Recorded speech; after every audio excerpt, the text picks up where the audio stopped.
ان کی پرفارمنس سے آپ عارف حبیب صاحب کس حد تک مطمئن ہیں؟ اگر میں شمشاد اختر صاحبہ کا پوچھوں آپ سے. آئی تھنک بہت اچھا کام کر رہی ہیں، اور پرٹیکولرلی جس طرح انہوں نے آئی ایم ایف کے ریویو کو ہینڈل کیا ہے. آپ یہ دیکھیں کتنا اسموتھلی جو ہے یہ آئی ایم ایف کا ریویو جو ہے وہ سکسیسفل رہا، اور اس کی وجہ سے جو ہے وہ بہت پیس رہا. بٹ ہم نے ریسنٹ پاسٹ میں دیکھا تھا کہ جو ہے وہ یہ آئی ایم ایف کا ریویو ایک ہمارے لیے عذاب رہتا تھا. تو ایک تو یہ ہے کہ سارے جو اہداف ہیں آئی ایم ایف کے وہ جو ہے وہ سارے میٹ ہوئے، اور میٹ ہونے کے بعد پھر ان کے ساتھ جو ڈائلوگ ہوا، ٹیکنیکل ڈائلوگ ہوا، پالیسی لیول پہ جو ڈائلوگ ہوا، وہ سب خوش اسلوبی سے مکمل ہوئے. تو اس طرح میں سمجھتا ہوں کہ جو ہے وہ ان کا پرفارمنس اچھا رہا. پھر اس کے علاوہ جو ڈیفیکلٹ فیصلے جو اکثر پولیٹیکل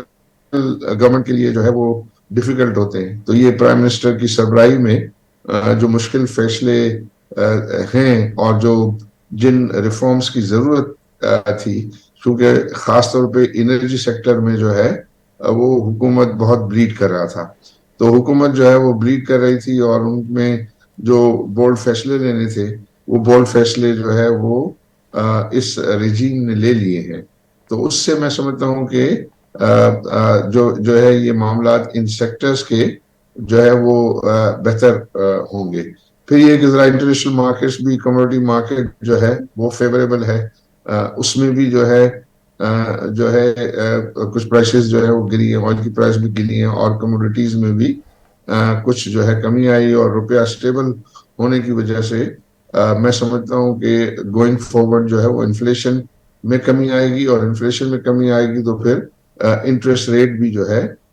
وہ کم ہونے کے chances. Already governor state bank یہ انڈیکیٹ کر رہے ہیں کہ آگے جا کے انفلیشن کم ہوگا. فائنانس منسٹر نے بھی کہا ہے کہ انفلیشن کم ہونے کے آثار ہیں، اور وہ پروسپیکٹیو انفلیشن کی بیسس پہ بھی انٹرسٹ ریٹ کو جو ہے وہ کم کیا جا سکتا ہے. تو جب انٹرسٹ ریٹس کم ہوں گے تو پھر انڈسٹری کے لیے، کاروبار کے لیے جو ہے وہ فیوریبل حالات جو ہے وہ پیدا ہوں گے، جو اس وقت کافی ڈیفیکلٹ ہیں. عارف حبیب صاحب، دنیا میں ہم دیکھتے ہیں کہ منرلز اور گولڈ کو لے کر جو ممالک اس پر کام کر رہے ہیں یا جن کے پاس ذخائر موجود ہیں وہ بہت زیادہ ڈگ کرتے ہیں، اس پر فوکس ہے، اشتراک ہوتا ہے انٹرنیشنلی. آپ سے بھی بیرک گولڈ کے وفد کی ملاقات ہوئی، آپ کو بھی انہوں نے کہا کہ ہمارے ساتھ کام کریں. پاکستان میں اگر یہ وسائل موجود ہیں تو حکومت کی سربراہی میں یا جس طرح سے آپ جیسے بزنس ٹائکونز ہیں اس پر کام کر کے کچھ بہتری لا سکتے ہیں کہ اگر ہمارے پاس گولڈ ہے، دوسرے ذخائر موجود ہیں، اگر ہم ناردرن سائیڈ کی بات کریں تو وہاں پر بھی منرل سے مالا مال ہے. عام آدمی تو یہی تصور کرتا ہے، لیکن اس سے ہم مستفید کیوں نہیں ہوتے بطور ایک قوم، بطور ایک ملک؟ آئی تھنک یہ جو ابھی ڈیولپمنٹ ہوئی ہے خاص طور پہ جو ریکارڈک میں، کہ ریکارڈک کی جو لٹیگیشن تھی وہ لٹیگیشن اب ختم ہوئی اور سیٹلمنٹ ہوئی ہے، اور اس میں انٹوفیگاسٹا نے تو کہا کہ بھئی آپ ہمیں نیگوشیٹڈ سیٹلمنٹ کے ذریعے کمپنسیشن دے دیں، لیکن بیرک گولڈ جو ہے وہ چاہتا ہے کہ اس کی جو ہے وہ مائننگ کرے. اور اس میں انیشیلی نیشنل ریسورسز لمیٹڈ جو ہے وہ پرائیویٹ سیکٹر کی طرف سے تھا، جس میں ہم بھی ایک جو ہے وہ اسٹیک ہولڈر تھے، اور انہوں نے اس نیگوشیٹڈ سیٹلمنٹ تک پہنچنے میں جو ہے بڑا اسسٹ کیا گورنمنٹ کو. اور پھر گورنمنٹ نے جو ہے پہلے تو وہ چاہ رہی تھی کہ یہ پرائیویٹ سیکٹر اس میں شامل ہو، لیکن پھر بعد میں چونکہ ان کے پاس ٹائم نہیں تھا تو انہوں نے کہا کمپٹیٹیو بیڈنگ کے بغیر اگر ہم دیں گے تو ممکن ہے کہ لیٹیگیشن کا خطرہ تھا. تو اس وجہ سے انہوں نے او جی ڈی سی اور پی پی ایل کو جو ہے وہ شیئر ہولڈنگ دے دی، اور اب وہ سعودی عرب اس میں دلچسپی لے رہا ہے. تو اس میں بالکل یہ جو بیرک گولڈ کے ساتھ ہم انگیج تھے، ان کو ہم نے وہاں ریکارڈک کا وزٹ بھی کروایا ان کی ٹیکنیکل ٹیم کو، اور وہ جب ٹیکنیکل ٹیم جب وزٹ کر کے آئی تو وہ بہت ایکسائٹیڈ تھے، اور انہوں نے کہا کہ بھئی ہم تو افریقہ میں جو ہے وہ بہت ڈیپ جا کے یہ مائننگ کرتے ہیں، آپ کے یہاں تو یہ سامنے نظر آ رہا ہے، تو اس کے یہاں تو جو ہے وہ بہت زیادہ پوٹینشل ہے. تو اس کے علاوہ پھر حکومت نے اور مزید جو ہے یہ، کیونکہ وہ سارا ایک ٹرین جو ہے وہ ہے بلوچستان میں، اور اس میں پھر ریکارڈک کے بعد 2000 کلومیٹر کے لگ بھگ 4 گروپس کو جو ہے وہ حکومت نے جو ہے وہ مائننگ رائٹس ایلوکیٹ کیے ہیں، اور وہ میں سمجھتا ہوں کہ اس کے اوپر جو ہے وہ کام کریں گے. تو جو ایک ہمارا خواب ہے کہ اللہ تعالیٰ نے پاکستان کو جو ہے ان جو ہے وہ بہت زیادہ جو ہے وہ قدرتی وسائل سے جو ہے مالا مال رکھا ہے، تو اس کو انشاءاللہ ایکسپلور کر کے اور ہم پاکستان کی قسمت کو بدلنے میں جو ہے اس کو کنٹریبیوشن ہو سکے گا. اور اس میں ڈیفینیٹلی لوکل جو لوگ ہیں ان کو یہ ملا ہے، پھر وہ اپنے فورن پارٹنرز بھی ساتھ لائیں گے، ٹیکنیکل پارٹنرز بھی ساتھ لائیں گے. تو اس میں انشاءاللہ جو ہے وہ ہم دیکھیں گے کہ یہ پاکستانی اکنامی میں ان کا کنٹریبیوشن جو ہے وہ بڑھے گا. سر، پاکستان کی جو فائنانس منسٹری ہے وہ بھی ایک بڑا چیلنج ہے. جب پی ٹی آئی کا دور تھا، اسد عمر بنے فائنانس منسٹر، لیکن انہوں نے اپنے عہدے سے استعفیٰ دے دیا. شاید وہ چیلنج قبول نہیں کر سکے. ہم نے دیکھا گزشتہ دور میں مفتاح اسماعیل صاحب، پھر اسحاق ڈار صاحب، اب تو نگران وزیر خزانہ ہیں. آپ سر کیا سمجھتے ہیں کہ سب سے زیادہ آئیڈیل اس وقت کون سی شخصیت ہے؟ اگر ہم اگلے الیکشنز کی بات کریں تو what's your comment? Ishaq Dar اس وقت ایک سوٹیبل پرسنالٹی ہیں پاکستان کے فائنانس منسٹر ہونے کے لیے، یا کسی اور کا آپ نام لیں گے؟ سب کمپیٹنٹ لوگ ہیں، سب جو ہے ان کی ایک اسٹینڈنگ ہے، اور سب نے اپنے اپنے تئیں جو ہے وہ کوشش کی ہے. اور پھر اس کے اوپر ڈیپینڈ کرتا ہے کہ حالات کیسے ہیں. پھر یہ ہے کہ آپ کو کیبنٹ کا کتنا سپورٹ ہے، پرائم منسٹر کا کتنا سپورٹ ہے، یہ بھی بہت زیادہ جو ہے وہ میٹر کرتا ہے. تو میں سمجھتا ہوں کہ جو بھی الیکٹ ہو کے آئے گا اور جو پرائم منسٹر ہوگا وہ کسی بھی فائنانس منسٹر کو لگائے گا، تو وہ ڈیفینیٹلی جو ہے وہ اس کے حق میں ہوگا کہ وہ جو بہترین ڈیلیور کر سکتا ہے اس کو جو ہے وہ یہ اپوائنٹ کرے. تو اس میں یہ ہے کہ یہ جو کیئر ٹیکر گورنمنٹ کو یہ ایڈوانٹیج ہے کہ ان کی کوئی پولیٹیکل بیگیج نہیں ہوتا، تو ان کو جو ہے وہ فیصلہ کرنا کمپیریٹیولی جو ہے وہ آسان ہوتا ہے. اور میں سمجھتا ہوں کہ اس وقت کی جو کیبنٹ ہے، پرائم منسٹر ہے، وہ بہت زیادہ کمیٹڈ نظر آتے ہیں. تو اس میں ڈیفیکلٹ فیصلے جو ہے وہ انہوں نے کرنے میں کوئی تعامل نہیں کیا ہے. تو اس کے انشاءاللہ اچھے نتائج جو ہے وہ ہم سینٹیمنٹ کی بہتری میں بھی دیکھ رہے ہیں، اور آئندہ اور مزید ہم دیکھیں گے. اسحاق ڈار صاحب ایک کمپیٹنٹ فائنانس منسٹر ہیں مستقبل کے، اگر ہم حساب سے تمام کمپیٹنٹ ہیں. آپ اس کو تو میں کوئی پولیٹیکل آدمی تو نہیں ہوں جس طرح آپ مجھ سے سوال کر رہے ہیں. یہ سوال ہی مجھ سے نہیں بنتا آپ کا کہ آپ مجھ سے یہ کریں. آپ کسی پولیٹیکل جو ہے ورکر سے یہ بات پوچھیے گا. سر ایز اے ایکسپرٹ، چلے میں نے آپ سے پوچھا. اچھا سر، افغان ٹریڈ پر بہت بحثیں ہیں. افغان ٹریڈ سے ہم مستفید ہو رہے تھے، اور ابھی اگر یہ ٹریڈ بند ہوتی ہے تو اس کا نقصان ہوگا ہمیں؟ نہیں، آئی تھنک اس کا بہت بڑا نقصان ہم اٹھا رہے تھے، اور بہت بڑا نقصان اٹھا رہے تھے ہم. بہت افغان ٹرانزٹ ٹریڈ کے گاب میں جو ہے وہ امپورٹس ہوتی تھیں، اس میں ہمیں کوئی ڈیوٹیز وغیرہ نہیں ملتی تھی، اور وہ چیزیں جو ہے وہ پاکستان میں بکتی تھیں روپی میں، اور پھر وہ روپی میں جو ہے وہ ڈالر بھی ہماری مارکیٹ سے کنورٹ کر کے لے جانا ان کے لیے. چونکہ وہ ڈیوٹیز نہ ہونے کی وجہ سے تو ہماری لوکل انڈسٹری کو بھی بہت زیادہ جو ہے اس کا نقصان ہو رہا تھا. تو یہ جو انلیگل افغان ٹرانزٹ ٹریڈ ہے وہ تو پاکستان کے لیے بہت زیادہ جو ہے وہ نقصان دہ ہے. اور یہ ہم نے دیکھا کہ جو اوپن مارکیٹ میں جو ڈالر کے ریٹس اتنے زیادہ ہائی ہوتے تھے as compared to interbank market, تو اس کی ایک وجہ یہ ہوتی تھی کہ یہاں جو ہے وہ اس نام سے کہ افغان ٹرانزٹ ٹریڈ کے افغانستان کے لیے وہ کنسائنمنٹ آتے تھے، بٹ وہ بجائے وہاں جانے کے یہاں جو ہے وہ بیچے جاتے تھے. اور پھر اس کے اوپر جو ہے وہ ڈیوٹیز بھی نہ ہونا، کسٹم ڈیوٹیز کی ایویژن ہونا، ٹیکسز کے ایویژن ہونا، تو وہ تو ہمارے لیے بہت نقصان دہ. اور جب سے یہ اس کے اوپر کریک ڈاؤن ہوا ہے، اس میں بہتری آئی ہے. میں سمجھتا ہوں کہ اس کریک ڈاؤن کو جاری رہنا چاہیے، اور انشور کرنا چاہیے کہ اس کی ابیوز جو ہے وہ پاکستان کو نقصان جو ہے وہ نہ پہنچا سکے. اسی طرح جو بارڈر ٹریڈ ہے، جو ایران سے جو ہے آئل امپورٹ ہو رہا تھا، تو اس پر بھی یہی ہے کہ گورنمنٹ کے ریونیو سارے اوائڈ ہو رہے تھے. اور آئی ہوپ کہ یہ جو ہے اس کو پوری طریقے سے انفورس کیا جائے گا، تاکہ ایک تو یہ ہے کہ حکومت کے جو ریونیوز ہیں اس کا جو ہے وہ نقصان نہ ہو, لوکل انڈسٹری کو جو ہے اس کا نقصان نہ ہو. تو یہ جاری رہنا بہت ضروری ہے, اس کے اوپر crackdown. State owned enterprises کی نجکاری کی خبریں اکثر سامنے آتی ہیں. پی آئی اے کو مسلسل خسارے کا سامنا ہے. فواز حسن فواز صاحب کہتے ہیں اسٹیل مل ہمارے پاس 1198 کنال ہے, 200 رکھ لیتے ہیں باقی دے دیتے ہیں. پاکستان میں پی آئی اے اسٹیل مل جو اسٹیٹ اونڈ انٹرپرائزز ہیں ان کا کیا مستقبل ہے, اور ہماری حکومتیں مینج کرنے میں کیوں ناکام دکھائی دیتی ہیں انہیں؟ حکومتیں دنیا بھر میں جو ہے وہ یہ بزنسز کو مینج کرنے میں ناکام ہی ہوتی ہیں, اور وہ لوگ کامیاب ہیں کہ جو یہ کام پرائیویٹ سیکٹر کو جو ہے سونپتے ہیں, اور یہ پرائیویٹ سیکٹر جو ہے وہ اس کا اہل ہوتا ہے, پھر ان کی وہاں اسٹیک ہوتے ہیں تو وہ جان مارتا ہے, اور اس کی وجہ سے جو ہے ان کی ایفیشنسی بہتر ہوتی ہے. تو لوگوں کو روزگار کے بھی زیادہ مواقع ہوتے ہیں, گورنمنٹ کو ریونیوز بھی زیادہ ملتے ہیں, اور وہ آرگنائزیشن جو ہے جو سروسز پرووائڈ کر رہی ہوتی ہیں وہ ایفیشینٹلی پرووائڈ کر رہی ہوتی ہے, تو جو کنزیومر کو وہ سروسز بھی اچھی حاصل ہوتی ہیں. تو جہاں پی آئی اے پاکستان اسٹیل اس میں بھی انفارچونیٹلی جو ہے وہ پالیٹکس کا عمل دخل ہو جاتا ہے, اور اس کی وجہ سے اس میں مسائل پیدا ہوئے پاس میں بھی. لیکن اس کا ایک طریقہ جو میری نظر میں یہ ہے کہ پی آئی اے میں جب یہ اس کو ایڈیشنل کیپٹل انوائٹ کر کے جو ہے وہ اس کو پرائیورٹائز کرنا چاہیے, نہ کہ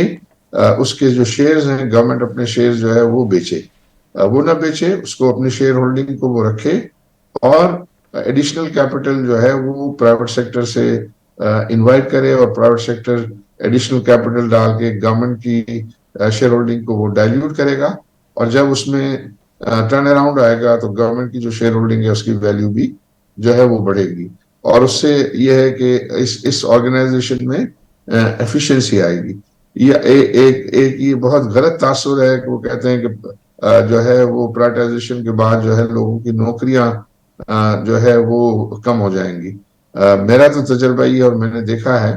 کہ پرائیویٹ سیکٹر میں جانے کے بعد, پرائیویٹائزیشن کے بعد جو ہے وہ نوکریاں بڑھتی ہیں, سیلریز بڑھتی ہیں, آرگنائزیشن زیادہ ایفیشینٹ ہو جاتی ہیں, اس قابل ہوتی ہیں کہ وہ جو اپنے امپلائیز کو زیادہ بہتر لک آفٹر کر سکے. اور ہمارے ملک کے اندر اس کی مثالیں موجود ہیں, اور خاص طور پہ جو بینکنگ سیکٹر میں جو ہے وہ بہت کامیاب پرائیویٹائزیشن پاکستان میں رہی, اور دوسرے سیکٹرز میں بھی یہ رہی ہے. تو حکومت جو ہے وہ تو آئی بلیو کہ میں اس کو مینج کرنے کے قابل نہیں ہوتی, ان کے اسٹیک ہی نہیں ہوتے, اور اس میں جو ہے وہ نقصانات کے علاوہ کوئی اور چیز ہمیں دیکھنے کو نہیں ملتی. ٹھیک ہے. میاں نواز شریف صاحب کی لاہور میں ملاقات ہوئی چیمبر آف کامرس کے جو رہنما ہیں ان کے ساتھ, اور اپنے ایک اور بھی خطاب میں انہوں نے کہا کہ انڈسٹری کو بہتر کرنا ہے, کہا کہ انڈسٹری میں آنے والے پیسے پر سوال نہیں ہونا چاہیے. سر, آپ کی نظر میں انڈسٹری کو کس طرح سے بوسٹ دیا جا سکتا ہے؟ گیس, بجلی, یا اگر تیل انڈسٹری کو دیا جا رہا ہے تو کس طرح سے وہ سبسیڈائز ہو سکتا ہے, یا ٹیکس پر انڈسٹری کو چھوٹ مل سکتی ہے؟ انڈسٹری کو کس طرح سے گرو کیا جا سکتا ہے؟ جی, آئی تھنک اس وقت پاکستان میں جو ہے وہ انویسٹمنٹ کے لیے بہت ہی ناموافق حالات ہیں. ناموافق حالات یوں ہیں کہ ہمارے ہاں انرجی کی کاسٹ جو ہے وہ بہت زیادہ ہے, ریجن میں بہت زیادہ انرجی کی کاسٹ ہے. پھر ہمارے ہاں انٹرسٹ ریٹ بہت ہائی ہے, ریجن میں اتنے کوئی انٹرسٹ ریٹ جو ہے وہ نہیں ہے. تیسرا, ہمارے ہاں ٹیکس ریٹ بہت زیادہ ہائی ہے. تو یہ تین جو ہے وہ انرجی, انٹرسٹ ریٹ اور ٹیکس ریٹ کے ہائی ہوتے ہوئے نئی انویسٹمنٹ کا جو ہے وہ ایکسپیکٹ کرنا میں سمجھتا ہوں کہ مناسب نہیں ہوگا. اس کو بہتر کرنے کے لیے ضرورت اس بات کی ہے کہ سب سے پہلے تو حکومت جو ہے, یہ انفلیشن میں ابھی ڈکلائننگ ٹرینڈ ہے, انفلیشن جو ہے وہ جس طرح کا ڈکلائننگ ٹرینڈ ہے اس کے پیش نظر انٹرسٹ ریٹس کو جو ہے کم کرے. جب انٹرسٹ ریٹ کم کریں گے تو خود گورنمنٹ کے اوپر سے جو ہے وہ بوجھ بجٹ ڈیفیسٹ کا کم ہوگا, کیونکہ سب سے بڑا بورور گورنمنٹ خود ہے, اور ہائی انٹرسٹ ریٹ کا وکٹم سب سے زیادہ خود حکومت کے فائنانسز ہیں. تو اگر یہ ایکسپیکٹ کریں کہ ایک سال کے اندر اگر ہمارا 1 سے 1.5 سال کے اندر ہمارا پالیسی ریٹ 12% آ جائے, تو 10% سے کی کمی سے حکومت کے خزانے پہ 3 ٹریلین روپیز کی سیونگ جو ہے وہ ہو سکے گی. اور وہ 3 ٹریلین روپیز جو ہے وہ آپ کا بجٹ ڈیفیسٹ پہ بوجھ کم ہوگا. پھر حکومت کے پاس منسٹری آف فائنانس کی طرف سے اسٹیٹمنٹ آیا تھا کہ ان کے پاس ایس او ایز کے 19 ٹریلین روپیز کے ایسیٹس ہیں, اور اس پر ان کو جو ریٹرن ہے وہ صرف 1% ملتا ہے, اور حکومت اس کو بورو کرتی ہے 20 اور 21% پہ بورو کرتی ہے. تو اس کا مطلب یہ ہے کہ 90 ٹریلین روپیز پہ گورنمنٹ جو ہے وہ فائنینشیل کاسٹ انکر کر رہی ہوتی ہے نیٹ اپنی انکم کے بعد 20%. تو اس کا مطلب یہ ہوا کہ تقریباً 4 ٹریلین روپیز جو ہے کا بوجھ وہ وہاں لے کے بیٹھ گئی. میں سمجھتا ہوں کہ یہ تمام کی تمام جو ایس او ایز ایسیٹس ہیں ان کو حکومت ڈس انویسٹ کر کے قرضہ جو ہے وہ اپنا کم کرے, تو اس میں سے 4 ٹریلین روپیز جو ہے وہ کی سیونگ ہوگی. تو 4 اور 3 7. اور پھر یہ جو ڈیولپمنٹ ایکسپینڈیچر ہے حکومت کا, میں سمجھتا ہوں کہ وہ کرپشن کا گڑھ ہے, اور اس کی مجھے ایسا نظر نہیں آتا کہ وہ ساری انویسٹمنٹ کی کوئی سیکنڈری مارکیٹ ویلیو جو ہے وہ ہو. تو وہ جو ڈیولپمنٹ ایکسپینڈیچر ہے وہ صرف پبلک پرائیویٹ پارٹنرشپ کے تحت ہی ہونا چاہیے, اس کے علاوہ نہیں ہونا چاہیے. تو وہ گورنمنٹ کے اوپر سے جو ہے وہ بھی بوجھ اگر 1 ٹریلین نہیں تو کم از کم ½ ٹریلین جو ہے اس کا بوجھ بھی جو ہے وہ کم کیا جا سکتا ہے. تو یوں یہ 7 ٹریلین روپیز کی جب سیونگ ہو تو اس میں انٹرسٹ ریٹ ایک ایلیمنٹ تو آ ہی گیا. پھر یہ ہے کہ یہ جو سپر ٹیکس وغیرہ جو لگا ہوا ہے, کیونکہ اب یہ سپر ٹیکس اور پھر ڈویڈنڈ ٹیکس اور یہ سب کرتے ہیں, تو یہ کوئی ٹیکس ریٹ 65% سے زیادہ ہو جاتا ہے, اور وہ پھر انویسٹرز کے لیے جو ہے بالکل جو ہے وہ ایکسیپٹیبل نہیں ہوتا, یا ریجن میں جو ہے وہ اتنے ہائی ٹیکس ریٹ کہیں بھی نہیں ہے. تو وہ اس کو پھر ریشنلائز کرنے کی جو ہے ضرورت ہوگی, اور ٹارگیٹڈ سبسڈی کے ذریعے جو ایکسپورٹنگ انڈسٹری ہے اس کو انرجی میں بھی جو ہے وہ سبسڈیز جو ہے وہ پلان کرنی چاہیے, تاکہ جو ایکسپورٹیبل انڈسٹریز جو ہیں وہ پاکستان میں لگ سکیں. آئی تھنک یہ اگر ہوگا تبھی ممکن ہو سکے گا کہ پاکستان میں انڈسٹریلائزیشن ہو, اور پاکستان میں جو ہے پھر لوگوں کو روزگار کے مواقع, گورنمنٹ کو ریونیوز آ سکتے. ابھی ایس آئی ایف سی کا انیشیٹو بہت اچھا ہے, اور اس میں جو ہے وہ ایگریکلچر, آئی ٹی, یہ 2 ایسے سیکٹر ہیں کہ جس میں کوئی بہت زیادہ آپ کو فورن ایکسچینج کی بھی ضرورت نہیں ہے انویسٹمنٹ کی. پھر اس کے بعد مائننگ میں جو ہے وہ بہت پوٹینشیل, ہم نے پہلے ہی ڈسکس کیا, پوٹینشیل ہے, اور اس میں ہم کامیاب ہوتے ہیں تو ہمارے پاس وہاں ایکسپورٹیبل سرپلس بہت زیادہ ہم پروڈیوس کر سکتے ہیں. اور پھر اس کے بعد انرجی کی ریفارمز جو ہیں ابھی بہت ضروری ہیں, کہ ہمارے ہاں جو انرجی کاسٹ اتنی ہائی ہے, تو رینیویبل انرجی پر solar energy and wind power and particularly جو ہے یہ پر جو ہے وہ توجہ دے کر کوشش کرنی چاہیے کہ اپنے اوور آل کاسٹ کو جو ہے وہ انرجی کی جو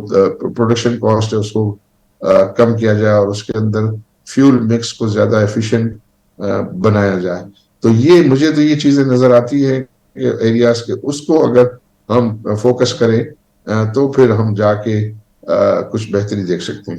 ٹھیک ہے عارف حبیب صاحب, عام جو پاکستانی ہے سوشل میڈیا پر بھی آپ دیکھتے ہیں کہ جس طرح سے گیس مہنگی ہوئی, بجلی مہنگی ہوئی, پیٹرول مہنگا ہوا, عام پاکستانی یہ کہتا ہے کہ ہم آئی ایم ایف کے چنگل میں ہیں, اسی لیے ہم پر ٹیکسز کا بوجھ کسی اور کے کہنے پر لادا جا رہا ہے.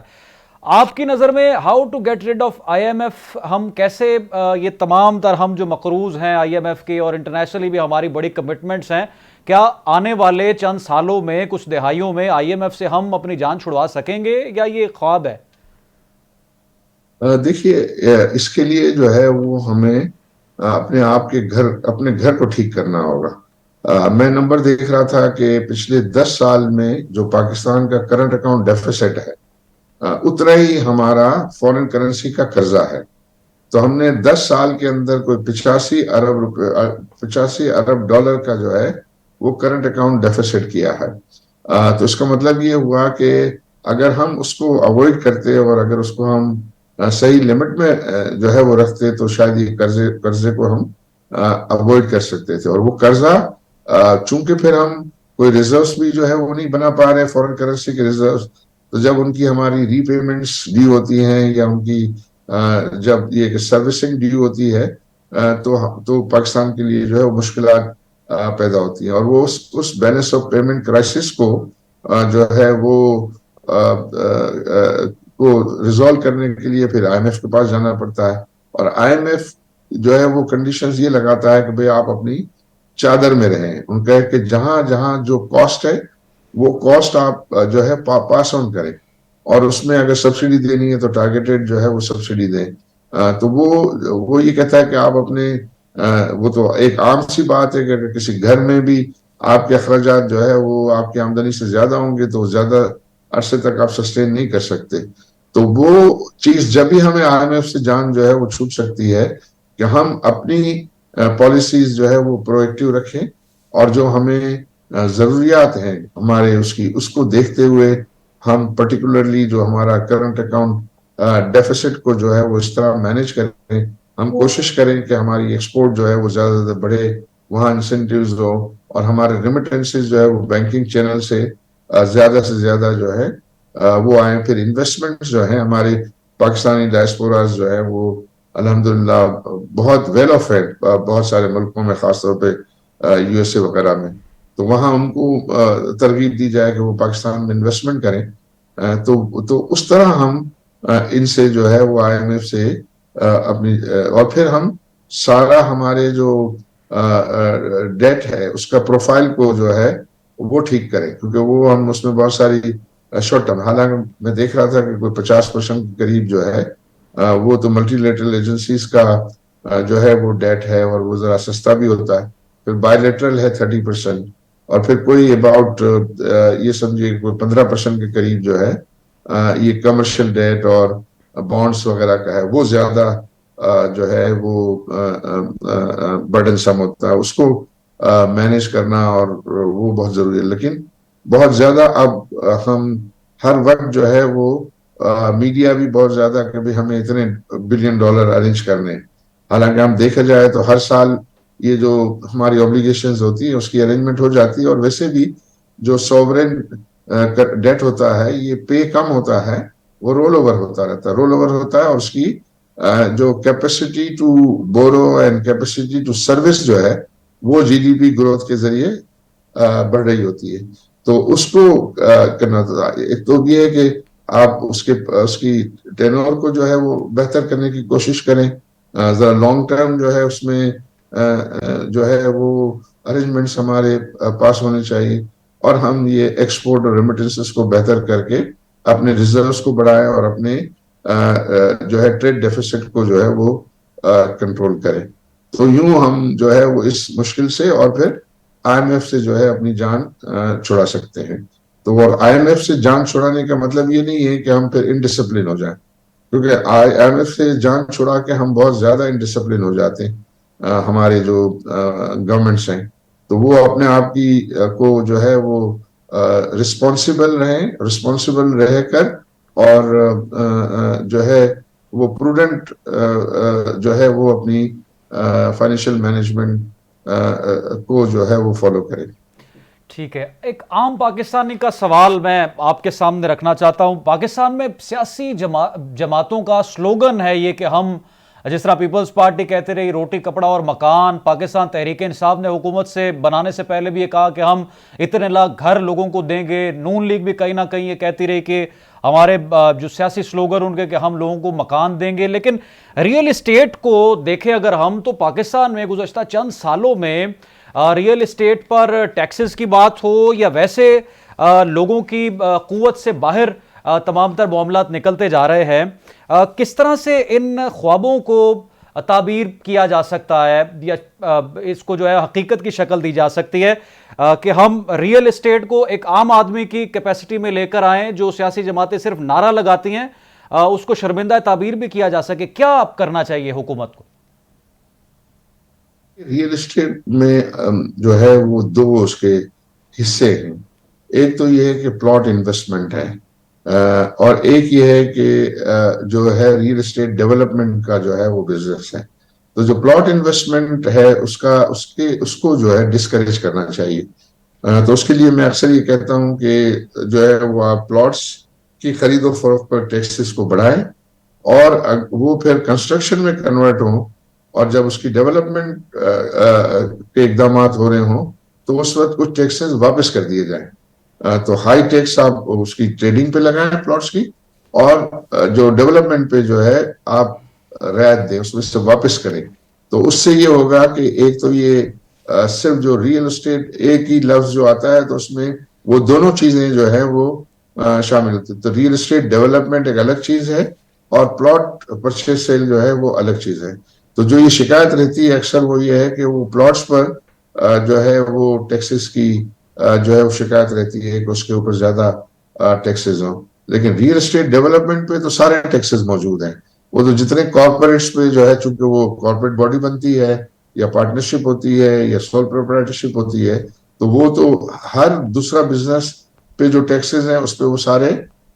ٹیکسز جو ہے وہ آلریڈی موجود ہیں. تو اس میں آئی تھنک یہ کلیئر ہونا چاہیے کہ اس ریئل اسٹیٹ کو مزید جو ہے وہ ٹیکس کرنے کا مطلب ہے پلاٹ کی خرید و فروخت کو جو ہے وہ کرنا, نہ کہ ریئل اسٹیٹ کی ڈیولپمنٹ کو جو ہے مزید جو ہے وہ ٹیکس کرنا. تو اس سے تو پھر وہ ان کا کنٹریبیوشن, ڈیولپمنٹ کا کنٹریبیوشن بہت ساری انڈسٹریز کو سپورٹ کی صورت میں, جاب کریشن کی صورت میں, اور گورنمنٹ کے ساتھ جو ہے وہ ریونیو کی کنٹریبیوشن کی صورت میں آلریڈی. اور یہ جو ریئل اسٹیٹ ڈیولپمنٹ ہے وہ سیکنڈ لارجسٹ امپلوئر ہے آفٹر ایگریکلچر. تو اس کی اس اہمیت کو بھی جو ہے وہ ہمیں پیش نظر جو ہے وہ رکھنا چاہیے. ٹھیک ہے. آپ سر, آپ کے بارے میں اخباروں میں بھی پرنٹ ہوا, آپ نے اس پر انٹرویو بھی دیا کہ اسٹاک ایکسچینج کو عارف حبیب صاحب جو ہے وہ ہلا کر رکھ دیتے تھے ایک ٹیلی فون کال پر. اور سر اس وقت اگر آپ سے میں یہ پوچھوں کہ اگر حکومت ابھی 2024 میں تیاریاں کی جا رہی ہیں, الیکشنز ہوں, حکومت بنے, ایک جمہوری حکومت آئے, ایک پراپر سیٹ اپ ہو اور تمام تر منسٹریز کام کریں, جو آپ جیسے بزنس ٹائکونز ہیں یا وہ لوگ جو کہ بڑا مارکیٹ میں جن کا بہت شیئر ہے, وہ تبدیلی لے کر آ سکتے ہیں اگر حکومت آپ کو سپورٹ کرے؟ جس طرح سے منرلز کی بات ہوئی کہ ہمارے پاس منرلز ہیں, ہمارے پاس گولڈ ہے اور ہمیں زیادہ اس کو ڈگ بھی نہیں کرنا پڑتا, تو اگر حکومت آپ کے ساتھ ملے تو کچھ بہتری آ سکتی ہے پاکستان کی اکانومی میں؟ جی ڈیفینیٹلی, آئی تھنک ہمارے جو انٹرپرینورز ہیں پاکستان کے وہ سارے ہیروز ہیں, اور ان کو اتنی عزت دینی چاہیے کیونکہ ان کا بہت زیادہ جو ہے وہ کنٹریبیوشن ہے, اور ان کو اچھی طریقے سے جو ہے وہ سیکیورٹی کا احساس دینا چاہیے, تاکہ وہ جو شکایت لوگوں کی ہوتی ہے کہ پیسے جو ہے وہ باہر لیے جاتے ہیں یا جو ہے وہ دوسرے ایسے اقدامات کہ جو انڈیزائربل ہوتے ہیں وہ نہ, لیکن ان کی جب آپ عزت کریں گے اور ان کو اس طریقے سے لیں گے کہ وہ جاب کریشن میں ان کا بڑا کنٹریبیوشن ہے, ریونیو کی گورنمنٹ کے ریونیو میں ان کا بڑا جو ہے وہ کنٹریبیوشن ہے, اور اشیاء صرف کی جو ہے وہ پروڈکشن میں اور سروسز میں ان کا جو ہے اویلیبلٹی میں بڑا جو ہے وہ کنٹریبیوشن ہے. تو اگر وہ پرائیویٹ سیکٹر اینڈ حکومت جو ہے وہ پارٹنرز کی طرح, اور وہ پارٹنر ہیں بھی کیونکہ حکومت بزنسز کے تمام بزنسز کے پروفٹ کا پارٹنر ہے, تو ٹیکس کی صورت میں جو ہے وہ تو سبسٹینشیل پارٹنر جو ہے گورنمنٹ ہے. تو اس کی اس رول کو قدر کر کے جو ہے وہ ان کی حوصلہ افزائی کرے, اور نہ صرف لوکل انویسٹرز کی بھی بلکہ فورن انویسٹرز کی بھی جو ہے وہ عزت کرے, اور ان کے جو بھی ایشوز اور مسائل ہیں وہ جلد از جلد جو ہے وہ ایڈریس کرے, جو جائز مسئلے مسائل ہیں ان کو جلد از جلد جو ہے وہ ایڈریس کرے, اور اس طرح ہم انویسٹر فرینڈلی کنٹری کی صورت میں نظر آئے. گورنمنٹ اپنے سارے کمٹمنٹ آنر کرے ٹائملی. انفارچونیٹلی یہ گورنمنٹ کا ریکارڈ اچھا نہیں ہے کہ وہ ہمارے جو اپنے کمٹمنٹس ہیں وہ آنر نہیں کر پاتی, اور اس میں ڈیلیز ہوتی ہیں اور اس میں مسائل کرتی ہے. تو اس کو جو ہے وہ ٹھیک کرے, اور اس میں جو کوشش کرے کہ اگر جتنا کچھ ہو گیا خراب, لیکن دوبارہ سے جو ہے وہ اس کو سٹارٹ کرے اس اسپرٹ کے ساتھ کہ جو ہے وہ ہمیں انویسٹرز کو کوئی ناجائز جو ہے وہ تکلیف نہیں دینی, ان کو آسانی پیدا کرنی ہے, اور جب یہ زیادہ سے زیادہ انویسٹمنٹس ہوں گی اور انٹرپرینورس پیدا ہوں گے، ینگ جنریشن سے پیدا ہوں گے، تو اس میں جو ہے وہ پاکستان کی اکنومی کے لیے بہتر ہے، لوگوں کے لیے بہتر ہے، کیونکہ جب زیادہ انویسٹمنٹ ہوگی تو زیادہ روزگار کے مواقع ہوں گے، زیادہ روزگار کے مواقع ہوں گے تو آپ کی جو سیلریز ہیں وہ بھی بہتر ہوں گی. تو یوں جو ہے وہ ہم خوشحالی. پھر یہ ہے کہ اچھی پروڈکشنز وغیرہ ہوں گی، لوکلی سب چیزیں ہوں گی، تو پھر یہ ہے کہ امپورٹیڈ آئٹم سے جو ہے وہ ہماری پہ ڈپینڈنس کم ہوگی، تو ہمارا انفلیشن کو بھی ہم بہتر طریقے سے جو ہے وہ ڈیل کر سکیں گے. کیونکہ عام آدمی کے لیے جو ہے وہ مہنگائی، انفلیشن جو ہے وہ بہت زیادہ کلنگ ہے، اور ایڈیکویٹ روزگار کے مواقع نہ ہونا جو ہے وہ بہت زیادہ جو ہے وریثم ہے. تو ان دو چیزوں کو کرنے کے لیے ہمیں حکومت کو جو ہے وہ انویسٹرز کے ساتھ اسٹرانگ پارٹنرشپ کی ضرورت ہے. اور پھر جو ہمارے ملک میں جو ہے ویلتھ کریشن کو جو ہے اپریشیٹ ہونا چاہیے. انفارچونیٹلی ویلتھ کریشن کی جو اپریسیشن ہونی چاہیے وہ پاکستان میں نہیں ہے. اگر آپ یہ ویلتھ کریشن کی اپریسیشن کریں گے، کیونکہ جب اس لیول پہ لوگ آ جاتے ہیں کہ جن کے پاس سرمایہ ہے تو ان کو کوئی اپنے کچن منی کی ضرورت نہیں ہوتی، ان کو جو ہے وہ ایک اپریسیشن کی ضرورت ہوتی ہے، ان کی عزت کی ضرورت ہوتی ہے. تو وہ اگر ہم کریں اور گروتھ ہو تو پھر یہ ہے کہ زیادہ سے زیادہ لوگ پھر جو ہے وہ انویسٹمنٹ. اور پھر پاکستان کو ایڈوانٹیج ہے کہ اس کے پاس اتنی بڑی آبادی ہے، 25 کروڑ کی آبادی ہے، ان کی ضرورت ہے ان کی مختلف پروڈکٹس کی، تو وہ تو ڈیفینیٹلی انٹرپرینورس ہی پورا کر سکتے ہیں. بہت شکریہ عارف حبیب صاحب، آپ نے اپنا قیمتی وقت دیا. گفتگو آپ سن رہے تھے چیف حبیب لمیٹڈ ہمارے ساتھ پروگرام موجود تھے. ناظرین، آج نون لیگ کے قائد اور سابق وزیر اعظم نواز شریف ایون فیلڈ اور العزیزیہ اسٹیل مل ریفرنس میں سزا کے خلاف اسلام آباد ہائی کورٹ میں پیش ہوئے ہیں. اس پر ہم بات کریں گے. جہانگیر جدون صاحب ہمیں جوائن کر رہے ہیں ایک مختصر سے وقفے کے بعد.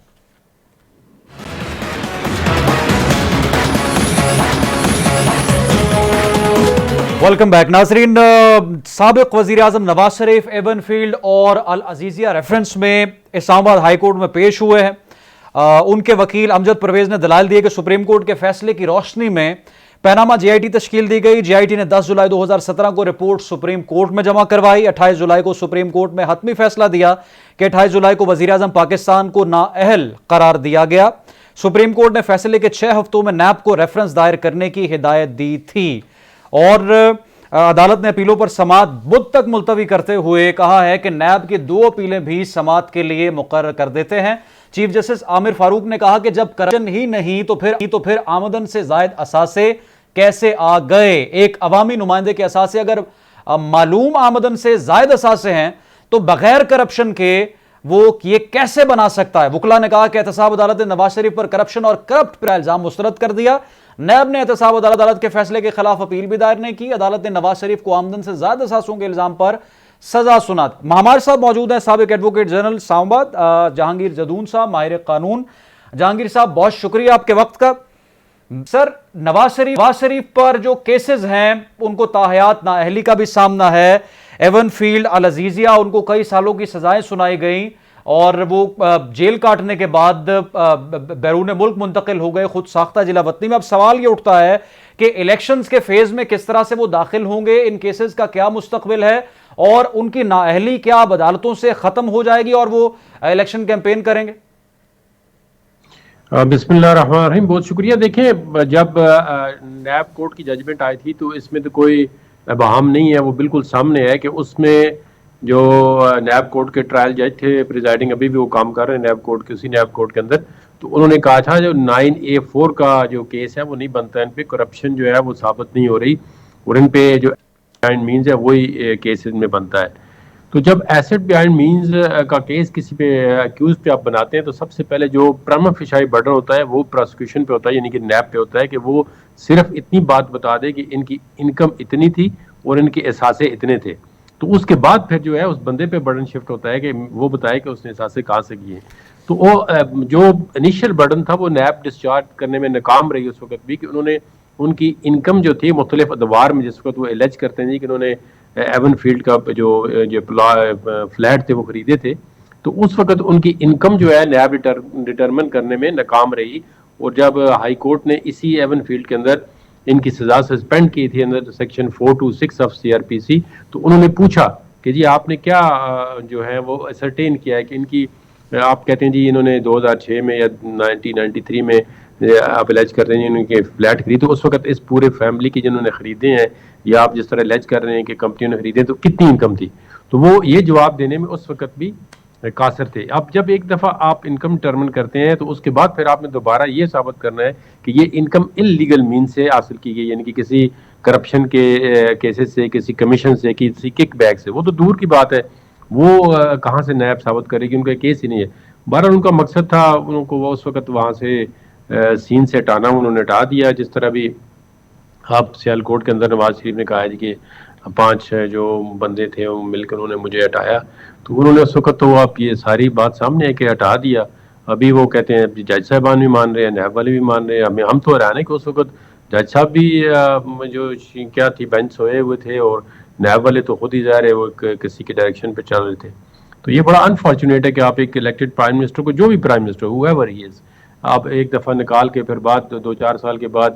جو ہے آپ کہتے ہیں جی ہم سے غلطی ہو گئی یا یہ غلط کیس بنایا اس کو واپس لے لیں. تو یہ اس ملک کے ساتھ بہت بڑا مذاق ہے، عوام کے ساتھ جو ہے بہت بڑا مذاق ہے. چلو جیسا کیسا بھی کوئی وزیر اعظم ہے، یہ لیٹ دا عوام، جو پیپل ہے ان کو جج کرنے دیں، عوام کو جج کرنے دیں کہ وہ کس طرح ڈیلیور کرتے ہیں، کیا جج کرتے ہیں، بجائے اس سے کہ آپ ایک ان کی بقول نواز شریف کے ایک کلاڑا چلاتے ہیں اور 5 بندے جو ہے 2 منٹ میں الیکٹڈ پرائم منسٹر کو، 25 کروڑ کا ملک ہے، ایک نیوکلیر اسٹیٹ ہے، تو آپ فارغ کر دیتے ہیں. پھر ایک دوئی رجیم آتی ہے، وہ دوسرے کو لے آتے ہیں، کہتے ہیں پہلے ہم غلطی ہو گئی، غلط کیس بنا ہے.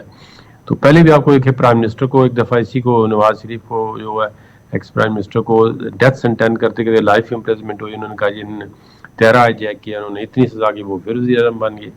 تو یہ اب پھر وہ کہہ رہے ہیں جی غلط کیس وہ اب نہیں دفاع کر پاتے یا نہیں کرنا چاہتے،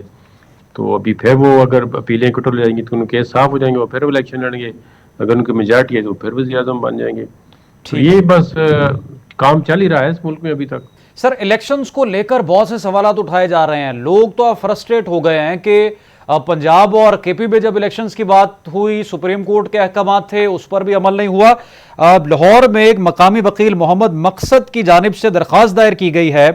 کہ نگران وزیر اعظم انوار الحق کاکڑ کو عہدے سے ہٹایا جائے، اور لاہور ہائی کورٹ کے جسٹس شاہد بلال حسن نے محفوظ فیصلہ سنا دیا اور اس درخواست کو جو ہے وہ خارج کر دیا ہے.